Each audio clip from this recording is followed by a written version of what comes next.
Tiba-tiba aku ada di pasar. Bapaknya ngomong gini, lurus. Hah? Lurus nih. Pak, kalau saya lurus, saya cuma nemu pasar tok, nggak nemu apa-apa lagi. Kemana jalannya itu Pak? Lurus Mas. Itu yang ngejar itu kayak rupanya manusia, tapi dia itu nggak lari. Jadi Mayang gitu. kakinya diseret. Jangan berani sendirian.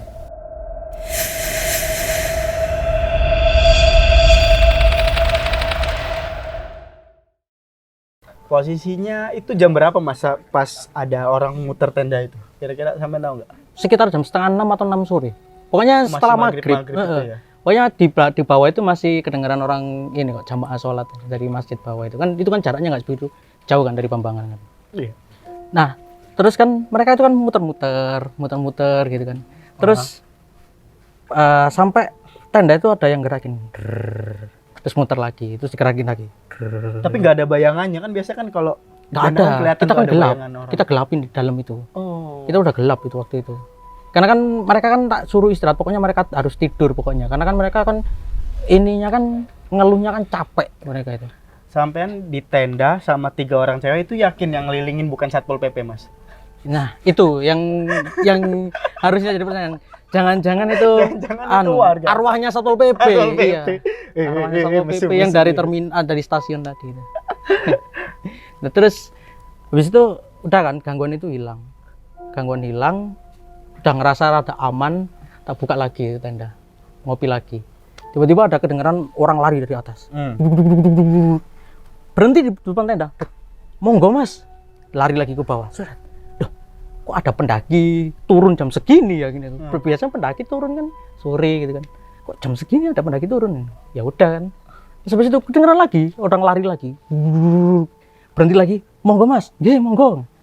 Lari lagi. Laki-laki. Iya, ketiga kalinya pas dia ngomong monggo, aku lihat gini. Misu aku. Apa? Cuk, wonge podo. Astagfirullah. 3 orang lari turun ke bawah, naik lagi, turun lagi, itu sama orangnya persis. Loh, kok iso persis wonge gini. Udah, tutup aja. Jadi semalaman itu yang orang lewat lah, suara-suara yang nggak gena itu, suara-suara cekikian itu kedengeran, tapi masa bodoh lah.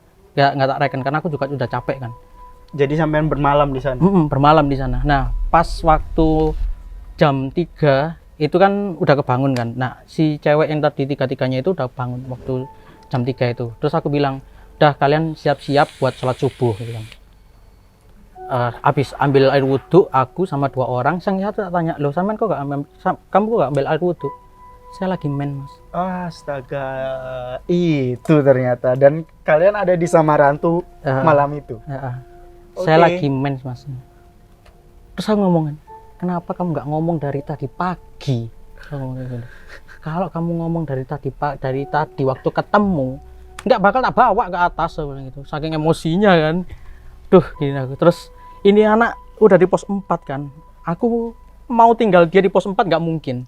Mau tak turunin yang dua-duanya ini udah ngomong, "Mas, aku pengen naik, aku pengen ketemu sama temen-temenku yang di atas."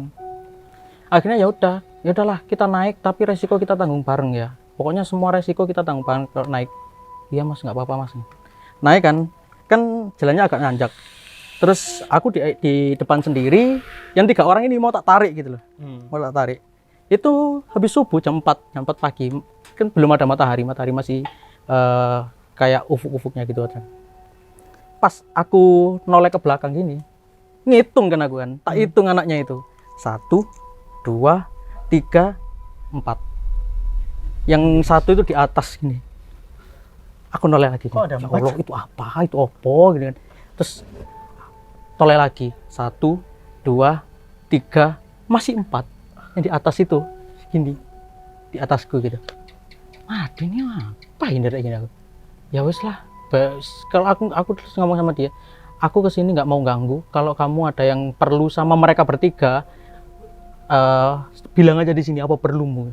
Kalau mereka itu karena ada satu yang mens, mereka loh mensnya itu dibuntel pakai pembalut, nggak ada yang berceceran darahnya mereka." Terus mereka pergi itu sambil nyekiki, sambil ketawa. Dan tiga-tiganya kedengeran. Anjir Mas, gue merinding. tiga-tiganya yang cewek 3 itu kedengeran semua. Mas itu tadi apa? Nggak ada apa-apa kan. Tapi saya pernah lihat itu di film. Mas saya takut, saya mau turun gitu kan. Yang 2, yang 1 tetap ngotot mau naik. Ya udah Mas, saya pokoknya mau turun, 2 orang itu. Saya mau turun. Yang 1 ngotot, enggak lah kita naik aja. Teman-teman kita di atas semua, kita pokoknya harus naik. Ya udah akhirnya setelah debat panjang kita naik. Jam 6 pagi itu akhirnya setelah debat itu kita naik. Naik di pos 5 nggak ada masalah. Baru di antara pos 5 sama pos 6 ketemu sama temanku yang 9 orang tadi itu. Ketemu. Terus dia kita datang dipisui. Cuk, suwe nih munggah teko pos 4 nang pos 5 aja suwe nih. Suwe matamu gitu kan. Wis pokoknya berantem di gunung gitu kan.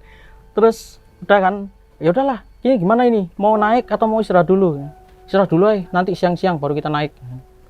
Oke, istirahat sampai habis sholat duhur, itu kita santai-santai kan di situ kan, karena udah pada capek, anak-anak itu udah capek karena gangguan-gangguan itu. Bukan meskipun mereka istirahat ya, tapi semalaman kena ganggu itu kan capek kan, energi juga terkuras. Jadi mereka kita istirahat sampai jam 12. Nah, setelah sholat duhur sekitar jam 1 kita mulai naik. Pas menjelang pos 6 kan pos paling gede kan di sana kan. Nah, kita pas menjelang pos 6 itu tiba-tiba cewek yang mens tadi itu pingsan. Sampai akhirnya memutuskan untuk ke puncak itu siang. Enggak, jadi karena teman kita kan pingsan. Nah, kita tunggu di situ. Yang mens tadi itu iya, pingsan. yang mens itu yang pingsan. Jadi karena dia pingsan, perkiraan kita itu positive thinking ya. Aku sama Tito kan positive thinking. Tuh ini kayaknya kecapean karena dia mens. Tito langsung, cuk goblok gitu aja dia. Arek mens digawa munggah gunung ini. Ya piye gitu. Udah ada di Samaran tuh, udah di pos 4. Terus masa mau tak turunin gitu kan. Kok kira turun dari pos 4 ke Bambangan deket tau lah gitu. Ya tak gawa munggah, tak gawokno koncone gitu. Udah kan akhirnya ya udahlah, kita ngecamp di sini gitu kan. Bangun tenda, orang yang pingsan itu masukin tenda. Udah kan kita tunggu pokoknya dia sampai siuman. Nah, dia siuman itu 1 jam kemudian dia siuman. Nah, habis siuman itu dia kayak orang bingung gitu. Ngelang-ngelang gitu. Orang bingung. Tapi habis itu pingsan lagi dia. Pokoknya dia itu gitu terus sampai jam 5 sore itu dia gitu terus. Sampai kita itu karena nggak ada yang punya pengalaman medis ya. Karena aku kan orang yang di navigator. Jadi aku dulu itu pendidikan navigator. Jadi nggak ada yang medis. Temenku yang 1 Tito ini cuma punya tenaga badak tuh. Nggak punya tenaga lain. Dia punya tenaga badak tuh pokoknya. Dia naik gunung pokoknya bekalnya cuma tenaga badaknya dia tuh. Terus akhirnya setelah itu rembukan. Gimana enaknya? Kita mau tetap ke puncak atau kita turun gitu kan? Tapi tetap aja egoisnya mereka tetap puncak. Ya udah tak temenin sampai puncak gitu kan. Tapi yang 1 ini kayak gimana? Mau digotong ke puncak. Sedangkan nanti itu pos 9 itu Pelawangan dan itu udah tinggi jalurnya. Udah gini aja wis, kita rembukan. Akhirnya diputusin. Kita bagi tim. Kan ada 13 orang. 4 orang naik sampai puncak. Dirikan tenda di sana. Karena kan puncak itu kan puncaknya Slamet di kalderanya itu kan masih bisa kan dikiriin tenda kan. Kiriin tenda di sana. Terus nanti kalau udah ada tenda berdiri, 1 orang turun buat ngabarin kita kalau tendanya sudah berdiri. Oke, jarak dari situ ke puncak itu berapa jam gitu kan? Sekitar 2 jam kalau kita lari. Karena mereka nggak bawa perbekalan kan, cuman bawa ini toh, tas isi ini tenda. Wis Tito yang jadi pemimpin. Naik dia, naik. Ditunggu mulai jam 5 mereka naik sampai jam setengah 9 malam, nggak ada orang turun. 1 pun nggak ada orang turun. Wah, nggak ada yang turun. Mereka kemana? Mereka nggak kepikiran kita ta. Mereka nggak kasihan ta sama kita. Apa mereka menikmati puncak terus sampai lupa sama teman-temannya gitu kan. Terus akhirnya 4 orang lagi tak suruh naik. Kalian naik ya, yang 1 cewek, 3 cowok tak suruh naik lagi. Kalian naik ya, cari mereka. Terus kalau misalkan udah ketemu, udah tenda berdiri, kalian turun, kalian kabari kita, karena kita nunggu di sini. Gitu. Nggak, oke, mereka naik. Kita tunggu sampai jam 1 pagi, nggak ada satupun manusia turun lagi. Ini mereka di mana? Gini kan, nggak ada lagi yang turun. Terus habis itu setelah mereka nggak ketemu, nggak ada yang turun sampai jam 1 pagi itu, akhirnya kan sisanya kan ada 5 orang kan di bawah kan. 2 orang tak suruh naik lagi. Wes, kamu berani nggak naik lagi jam 1 malam kan itu kan? Ya mau gimana lagi mas gitu kan, nggak ada pilihan lagi, kita harus nyari yang di atas. Ya wes naik kok gitu kan. Naik yang 2 orang itu. Nah setelah 2 orang naik sampai jam 3 pagi itu nggak ada manusia turun lagi. Akhirnya terakhir 1 orang terakhir, karena kan harus ada yang jaga di situ kan, 1 orang terakhir itu harus naik. Dan dia itu tak puaksa, ayo kamu pokoknya harus naik. Mas aku nggak mau kalau sendirian gitu. Nggak berani aku mas, ini udah hampir subuh ini. Setan-setan udah keliaran semua. Terus aku mikirkan, kalau kamu di sini, setan-setan di depan itu udah banyak. Gitu. Kamu mau di sini? Gitu. Enggak mas, ya udah kamu naik. Kamu cari teman-temanmu yang lain.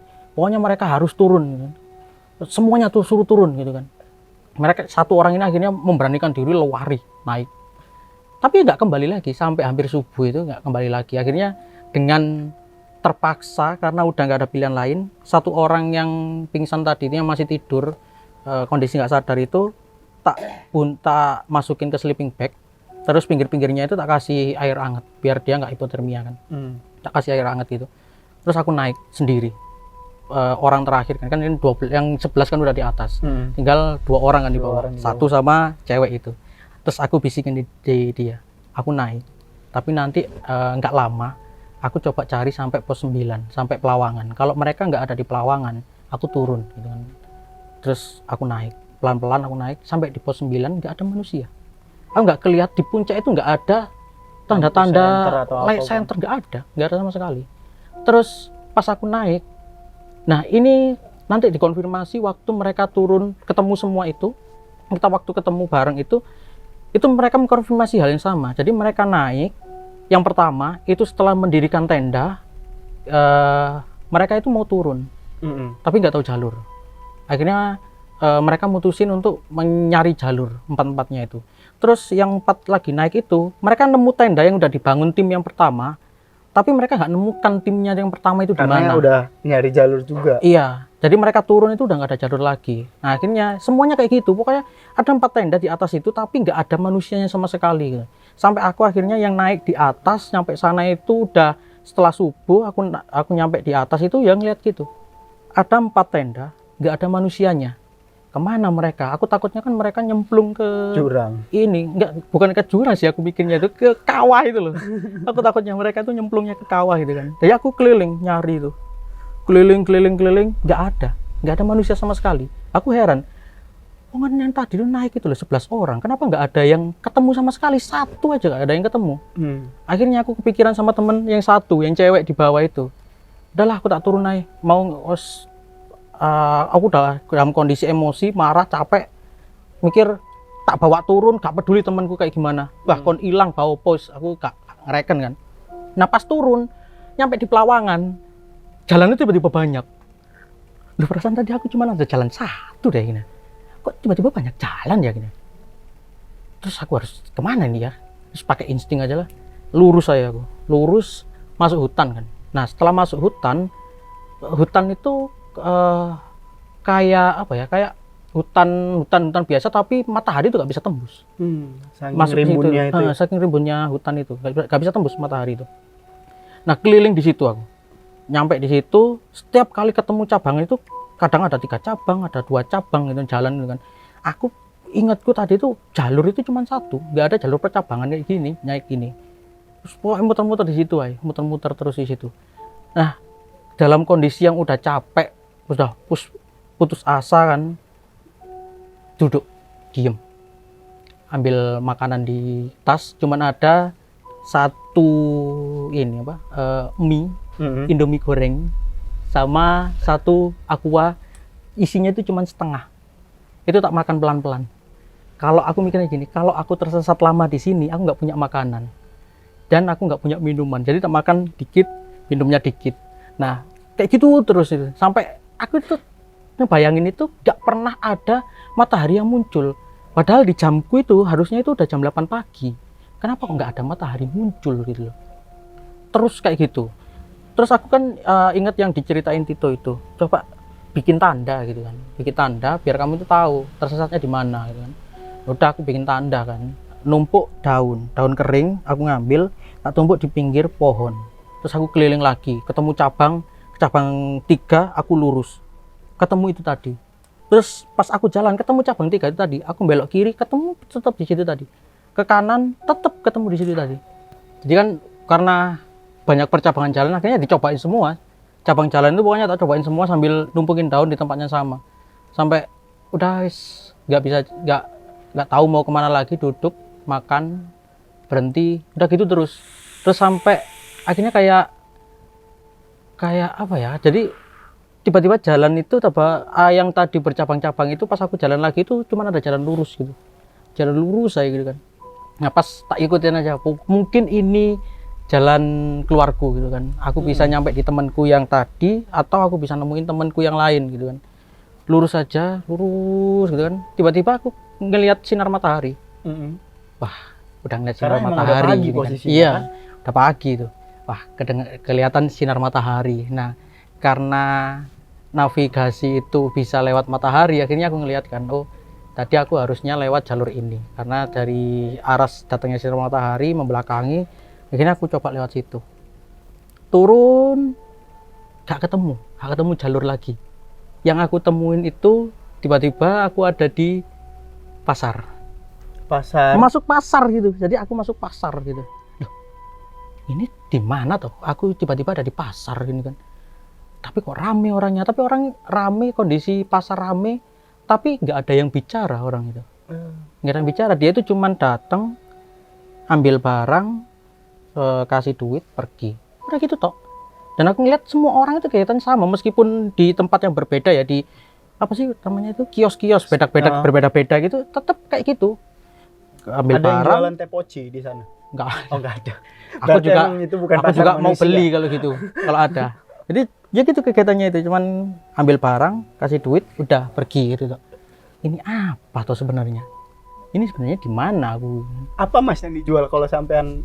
Yep, bahan-bahan pokok kayak itu, kayak yang di pasar tradisional itu. Singkong, Iya, ada digantung. beras, terus ada pisang kayak gitu, ikan. Pokoknya kayak pasar tradisional gitu, cuman pasar tradisional yang ada di desa gitu. Jadi Pembeli dan gitu. penjualnya memakai pakaian biasa ala manusia biasa. pakai kaos. Iya. Ya, biasa, wis udah nggak ada kaos partai. Jadi pakai pakaian biasa, pakaian kayak orang kampung biasa gitu, orang desa biasa itu. Dan kan aku ngelewatin pasar itu. Nah pasar itu tak lewatin itu nggak selesai pasarnya. Ini pasar ini kapan selesainya? Kok panjang banget pasar ini. Sampai akhirnya aku ketemu orang. Dan orang ini, kalau aku pas konfirmasi di bawah, orang ini pun yang ditemuin sama temanku yang tadi nunjukin jalan. Bapak-bapak itu tadi. Aku bilang, Pak, saya mau tanya. Saya mau ke arah bawah, saya mau turun ke Bambangan. Itu arahnya kemana? Kok saya dari tadi itu ngelihat cuma pasar tok gitu kan. Nggak ada apa-apa, orang-orang pun tak tanya juga nggak ada yang jawab gitu kan. Bapaknya cuma gini, lurus. Hah? Lurus.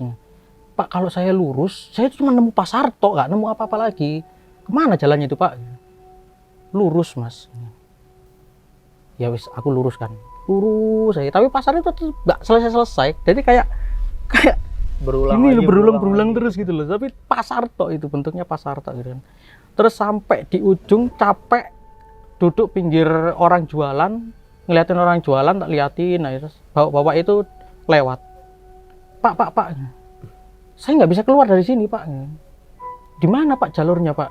Saya tuh capek, saya pengen pulang ke Bambangan. Deloken Mas gitu. Lurus, deloken. Dikira aku mulai mau merem piye ngene kan. Aku iki wis lurus sampai melek delok ini kan. Pak, bisa anterin saya keluar nggak Pak? Wis gini Mas, sampean lurus sampai delok. Apa sing didelok? Apa sing lurus? Ngomong aku mulai mau lurus ya tetep ae kok kene kan. Ya jalan lagi. Tetep aja kayak gitu. Sampai ketiga ketemu bapak itu tadi lagi beli. Habis itu aku di belakangnya gini. Lurus toh Pak, aku bilang gitu. Dia belum ngomong, aku udah ngomong. Lurus kan Pak? Orang yang ngomong, nggih, lurus. wis kondisi capek kan. Terus lurus saya lah, bismillah gitu kan, bismillah pokoknya lurus. Sampai lurus, akhirnya pasar itu berhenti dan bapak itu ada di depan pasar itu. Terus bapaknya ngomong gini, temen kan, lurus, sampai ndelok. Terus aku nanya kan, opo sing delok sih pak? Loh, sampean niki kan di desa. Opo sampean gak ndelok-ndelok sing di pinggir-pinggir, ngamat-ngamati di pinggir-pinggir. Lah sing tak amati padha wae lho, Pak. Mosok. Iya, Pak, sama. Sing tak delok iki padha. Delokan. Emosi delok ke belakang. Lihat ke belakang. Temanku jejer 11 orang, 11 orang gitu. Jejer di pasar itu. Habis itu udah blank. Blank itu gimana maksudnya? Blank aku Isan. Teman sampean lagi ngapain itu? Duduk, berdiri jajar gitu bengong ya, gitu. di depan bedak-bedak itu, di depan bedak-bedaknya itu, di depan kios-kiosnya masing-masing kios itu, berdiri mereka itu diem gitu. Aku lihat mereka itu, aku loh, aku mau loh, gak delok mereka yo. Terus habis itu udah, mungkin karena capek, ngeblank udah habis, posisi ngeblank. Nah habis itu pas sadar-sadar itu karena diangkut sama tim SAR. Jadi ada gabungan tim SAR sama pendaki lokal. Karena kan sebenarnya kan di Slamet itu kita izinnya itu kan 5 hari. Karena kan kita pengen pelan-pelan. Kita telat 2 hari. Jadi mungkin belum sampai open SAR yang gede.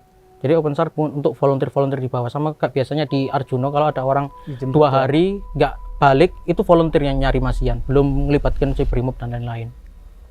Nah, itu juga sama di Slamet kayak gitu mungkin. Jadi sadar-sadar itu digotong sama tim SAR. Nah di bawah itu kayak dibaca-bacain gitu kan. Terus akhirnya sadar pas aku nanya, Pak, saya di mana? Di Bambangan, Mas. Oh, kok saya bisa di Bambangan ya, Pak? Tadi terus diceritain sama dia, tadi sampean itu ketemu di ujung jurang sana, Mas. Jadi dari puncak itu melipir ke kiri sampai ada jurang, aku di depannya pas gini, berdiri di atas batu. Terus aku nanya, teman-temanku di mana, Pak? Itu ada semua gitu kan. Yang cewek itu yang head itu dia lari turun. Selamat malah. Selamat dia lari turun karena diganggu. Pas dia aku tak tinggal jarak 1 jam aku ninggal, dia sadar tapi dengan kondisi di sekelilingnya itu udah banyak rupa-rupa katanya dia. Pokoknya semua hal yang belum pernah dia lihat itu kelihatan di situ. Sampai dia akhirnya lari, semua barang ditinggal sama dia, dan ada satu yang ngejar. Itu yang ngejar itu kayak rupanya manusia, tapi dia itu nggak lari. Jadi kakinya diseret sampai bawah itu. Sampai dia itu entah katanya dia, aku gak ngerti ya punya tenaga dari mana sampai aku lari dari pos itu sampai ke Bambangan gitu. Dan aku udah nggak tahu ini jalur bener apa enggak, aku gak peduli, aku masuk jurang ya udah katanya dia. Pokoknya aku lari aja turun ke bawah sampai ketemu sama pendaki yang naik. Dan dia ketemu pendaki naik itu di pos 2. Diselamatkan sama pendaki yang 1 orang itu, yang cewek itu. Yang lainnya itu ketemunya berpisah-pisah. Satu ada di satu itu. Aku itu deket sama temen yang dari yang dari Bandung, yang si Rudi itu deket sama aku. Tapi aku juga nggak ngelihatnya yang tadi itu tok. Tapi aku nggak tahu posisi aslinya mereka itu ada di mana. Cuman itu deket-deket gini posisinya, mengelilingi puncaknya Slamet itu. Terus pas di bawah itu baru dibilangin sama sama si ada bapak-bapak tua gitu ngomong gini, Mas, saya pas tadi ada 5 orang itu mau naik, saya itu udah ngomong jangan naik, jangan naik gitu kan. Kenapa Pak? Coba sama tanya sama teman sampean yang itu, yang men itu. Dia cerita gini, pas waktu di bawah itu dia cerita, iya Mas, tadi itu waktu saya mau naik, bapak ini itu ngomong sama saya, Duk, ojo melok munggah, wis to nok kene ae, ojo melok munggah gitu. Terus si anak si cewek tadi itu ngomong gini, loh Pak, saya itu pengen naik, saya itu kesini sama teman-teman saya itu pengen naik, loh duduk sampean sing iku loh. Ternyata dia tuh udah diikutin dari bawah dari Bambangan tuh dia udah diikutin satu cewek. Dititeni ya, udah makanya dia diganggu terus sampai kita di atas itu diganggu terus itu, ganggu terus sampai itu, sampai disesatkan di puncak itu. yang 12 orang itu disesatkan satu makhluk itu toh. Sampai di bawah, sampean ber-13 itu langsung dibersihin sama warga sekitar. Jadi ada bapak-bapak di situ, kayaknya yang tetua di situ sih. Jadi dia itu melakukan kayak ya didoa-doain, dibersihin semua gitu loh, biar nggak ada yang kesisa. Maksudnya seperti itu. Jadi tapi pas setelah kita pulang, aku udah balik ke Surabaya, udah aktivitas seperti Mereka balik biasa, ke Bandung. ada yang udah balik ke Jakarta gitu kan. 3 hari berikutnya ada telepon, Dari Mas gitu kan, "Nah, kok cewek gitu kan, Samen masih inget aku nggak?" Gitu kan. Sebut aja Mawar ya namanya ya. Kayak korban pemerkosaan jadi. Sebut saja Mawar ya namanya. Jadi dia ngomong gini, "Mas, aku loh tiap malam kalau aku tidur itu kayak di depanku itu kayak ada 2 orang yang ngamatin aku tidur gitu kan. Itu siapa Mas yang?" "Mungkin bapak ibumu," aku bilang gitu. "Loh Mas, aku ini tinggal sendiri di Bandung." apa tuh? Nah, bapak ibuku itu asli Jakarta. Aku ini kuliah di Bandung. Nggak mungkin aku ngekos Mas. Terus aku bilang kan, coba ke temen atau ke siapa gitu yang tahu kayak gimana ininya gitu kan. Terus habis itu dia bawa ke salah satu temennya bapaknya itu. Ternyata memang katanya dia itu diikutin dari atas. Artinya dari teror dari Gunung Selamanya itu nggak berakhir di sana. Enggak, khusus buat dia. Karena dia itu bukan yang ini ya, yang lagi head itu. Iya, yang lagi mens. Dia itu diikutin satu cewek yang nggak dibolehin naik sama orang tua tadi itu, sama satu eyang-eyang, satu kakek-kakek yang katanya itu dari atas suka sama dia, ngikutin dia terus. Itu sih.